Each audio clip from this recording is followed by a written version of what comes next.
Hi friends, எல்லாருக்கும் வணக்கம். நான் தான் உங்கள் ஆச்சி பேசுகிறேன்.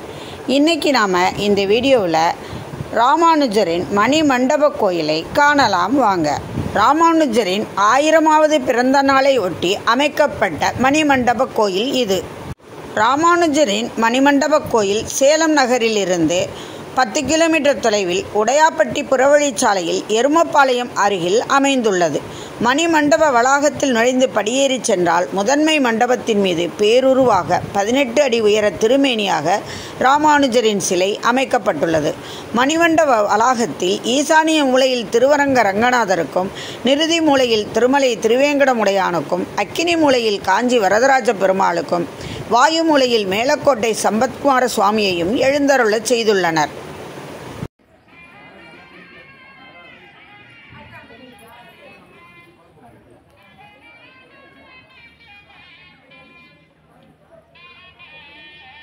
கோவில் கருவறையில் இருக்கக்கூடிய சிலைகளே போட்டு எடுக்கணும். மிகப்பெரிய தொடக்கூடாது, இருக்கக்கூடாது.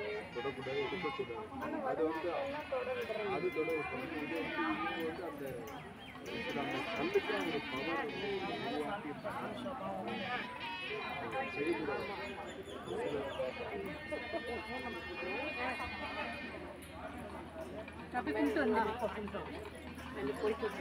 செய்யக்கூடாது.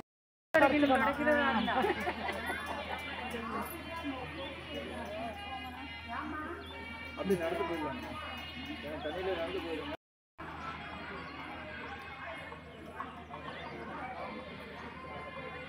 இதபடி ஏறி ஏறினாவே மூச்சு வாங்கும்.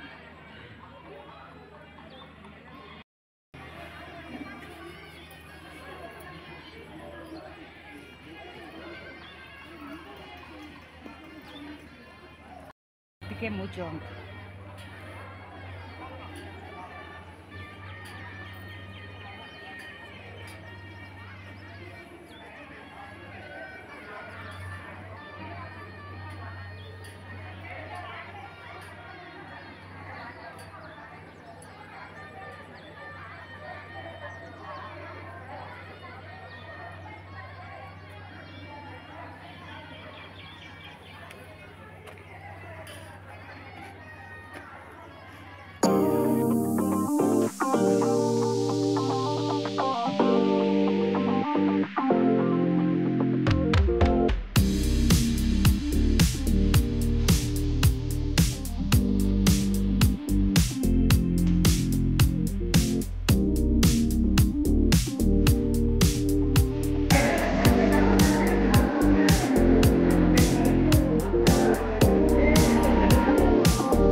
திருவள்ளுவர் ஆண்டு பிறந்து இத்தனை வருஷம் ஆகுது, கொல்லம் ஆண்டு பிறந்து இத்தனை வருஷம் ஆகுது, பசலி ஆண்டு பிறந்து இத்தனை வருஷம் ஆகுது, அதுல கலியுகம் பிறந்து 5125 வருஷம் 126 வருஷம் ஆகுதுன்னு சொல்லி போட்டுருக்காங்க.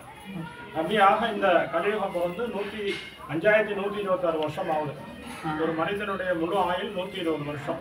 அப்படியாக அந்த இந்த 4,32,000 வருஷத்தை 2ஆல பெருக்கணும்னா 8,64,000 வருஷம். 8,64,000 வருஷம் தான் இதுக்கு முன்னாடி இருந்த துவாபர யுகம். அந்த துவாபர யுகம் முடிவில் தான் கிருஷ்ணன் அவதாரம் பண்ணார் கடைசி காலத்தில். அந்த 8,64,000 வருஷத்துக்கு கூட இந்த 4,32,000 வருஷத்தை கூட்டணும்னா 12,00,000 சில வருஷம். அந்த 12,00,000 சில வருஷம் தான் திரேதாயுகம். இந்த கலியுகம், இதுக்கு முன்னாடி துவாபர யுகம், அதுக்கு முன்னாடி திரேதாயுகம். அந்த திரேதாயுகத்தில் தான் ராமர் அவதாரம் பண்ணியிருக்காங்க. அந்த திரேதாயுகத்துக்கு முன்னாடி கிரேதாயுகம். அந்த கிரேதாயுகம் எத்தனை வருஷம்னு பார்த்தீங்கன்னா 12 லட்சத்தி சில வருஷத்துக்கு கூட இந்த நடக்கக்கூடிய இந்த கலியுகத்துடைய வருஷம் 4,32,000 வருஷத்தை கூட்டணும்னா 18 லட்சம் சில வருஷம் வருது.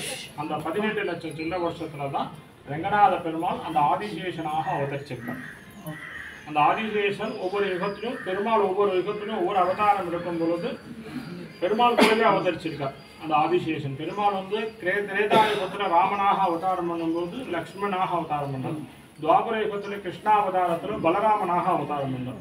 இந்த கலியுகத்துல பகவத் ராமானுஜராக அந்த ஆதிசேஷனுடைய மறு அவதாரமாக பெருமாள் நீ பூமியில சென்று மனிதனாக அவதரித்து மனிதனுக்குள் நீ ஆச்சாரியனாக்கி உன் ஆச்சாரியனுடைய திருவடி சம்பந்தப்பட்ட ஜீவாத்மாக்களை நீ வைகுண்டத்திற்கு அனுப்புவாய் அப்படின்னு சொல்லி பெருமாள் ராமானுஜருக்கு அந்த ஆதிசேஷனை பார்த்து பூலோகத்துல சென்று மனிதனாக பிறப்பாயின்னு சொல்லி அவதரிக்க வச்சிருக்கார்.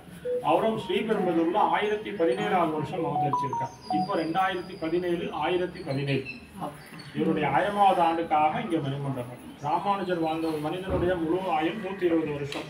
அந்த 120 வருஷம் வாழ்ந்த காலத்துல ஸ்ரீரங்கம், காஞ்சிபுரம், திருப்பதி, மேல்கோட்டை இந்த 4 திவ்யதேசம் கோயில்களுக்கும் சென்று பெருமாள்கிட்ட நிறைய கைங்கரியம் தொண்டுகள்லாம் புரிஞ்சு பெருமாள்கிட்ட நேரடியாக பிரத்யட்சமா பேசியிருக்கார். ராமானுஜர் வாழ்ந்த காலத்துல கீழ்ஜன மக்கள், தாழ்த்தப்பட்ட ஒதுக்கப்பட்ட சேரி மக்களை கூட கோயிலுக்குள்ள அழைத்து பெருமாளை தரிசனம் பண்ண வச்சிருக்கார். இப்ப எல்லாம் 1000 வருஷத்துக்கு முன்னாடி மேல்கோட்டை திருநாராயணபுரம் அப்படிங்கிற கர்நாடகா மைசூர் மாண்டியா டிஸ்ட்ரிக்ட்ல இருக்கக்கூடிய திருநாராயணபுரத்துல கீழ்ஜன மக்கள், சேரி மக்கள், கீழ்ஜன தாழ்த்தப்பட்ட மக்களையும் கோயிலுக்குள்ள அழைத்து பெருமாளை தரிசனம் பண்ண வச்சிருக்கார். சமத்துவத்தை நடைமுறை கொண்டு காட்டியிருக்கார். அவருடைய 1000வது ஆண்டுக்காக சேலத்துல இங்க மணிமண்டபம். உலகத்திலேயே இவருக்குன்னு இவ்வளவு பெரிய மணிமண்டபம் மங்களயமானத்தோடு இருக்கிற ஒரே சன்னதி இது மட்டும்தான். ராமானுஜர் சன்னதியை சுற்றிலும் 4 மூலையிலும் 4 திக்கிலும் 4 பெருமாள் எழுந்தோடு சேவை சாதிக்கிறோம். எதுக்காக இந்த 4 திக்கிலும் 4 பெருமாள் அப்படின்னா ஈசான்ய மூலையில ரெங்கநாத பெருமாள் ஸ்ரீரங்கம் ரெங்கநாதர், அதை தொடர்ந்து இந்த மூலையில அக்னி மூலையில காஞ்சிபுரம் வரதராஜ பெருமாள், குபேர மூலையில திருவேங்கரம் முறையான், நிருசி மூலையில இந்த லாஸ்ட் திக்கு மூலையிலே மேல்கோட்டை திருநாராயண பெருமாள் சந்திரம். தான் வாழ்ந்த அந்த 120 வருஷம் காலத்துல ஸ்ரீரங்கம், காஞ்சிபுரம், திருப்பதி, மேல்கோட்டை இந்த 4 திவ்யதேசம் கோயில்களுக்கும் சென்று பெருமாள்கிட்ட நிறைய கைங்கரியம் தொண்டுகள்லாம் புரிஞ்சு பெருமாள்கிட்ட நேரடியாக பிரத்யட்சமா முகம் ஃபேஸ் டு ஃபேஸ் பேசியிருக்கார் ராமானுஜர். இவருடைய 1000வது ஆண்டை கொண்டாடும் விதமாகவும் ராமானுஜர் 4 சன்னதிகளுக்கு சென்று பெருமாள்கிட்ட நேரடியாக பிரத்யட்சமா பேசியிருக்கார். அதை ஞாபகார்த்தமாகவும் 4 திக்கிலும் 4 பெருமாள் சன்னதி ஆரத்தியாவது சேவிச்சுக்கோங்க. மேலே இதை முடிச்சுட்டு ஃபஸ்ட்டு ராமானுஜர் மேலே தான் சேவிக்கணும்.